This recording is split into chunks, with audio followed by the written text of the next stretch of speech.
Hi Flower Spot crew, welcome back to another video with myself, Brandon, here at the Flower Spot. We're back in our growing facility right now, and I'm going to show you how to transplant, when to transplant, and what can be planted outside, and what needs to be put into a pot.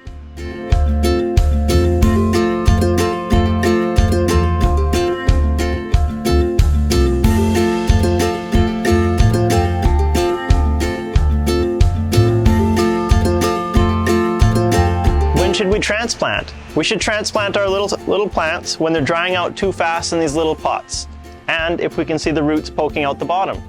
So we usually go up double in size in the pot. So right now it's in a 4-inch. I'm going to put it into about a 6 or an 8-inch pot. By putting it in a larger pot, it'll hold more soil, which means it's going to hold more moisture, and the roots will be able to go down, get established, not become root bound in a little pot, which can stunt the plants.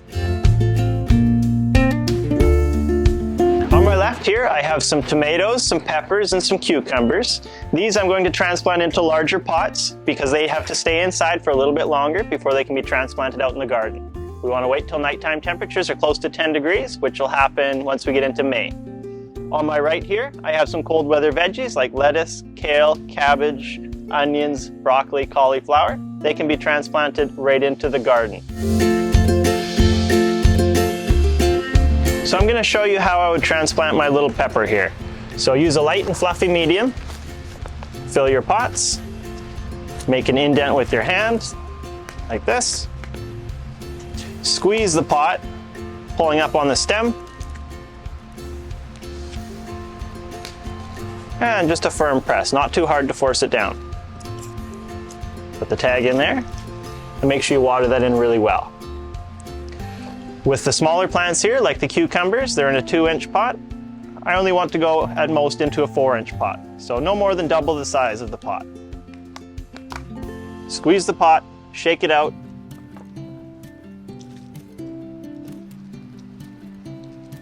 Little indent. Gently push it in, and we'll water that in.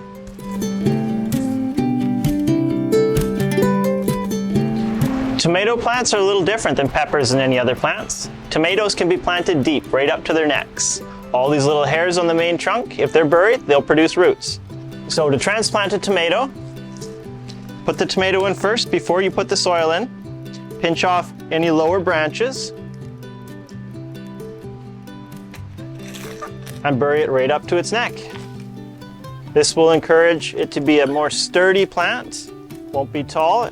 Won't sway in the wind, nice and sturdy, just like that. I'd also encourage you to use a stake later on.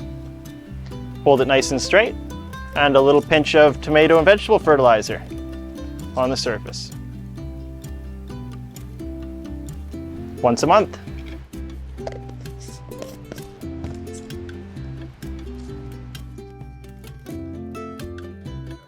I'm going to show you how I transplant my vegetables into my raised beds. So it always helps to harden off your plants before you plant them. Put them out in the day, bring them in at night for a few nights until they're nice and hardy. These are cold weather vegetables, so they can take a light frost. I'm going to plant them right now today. So I've got my fabric over my raised beds. I cut a little hole. I have drip lines under here.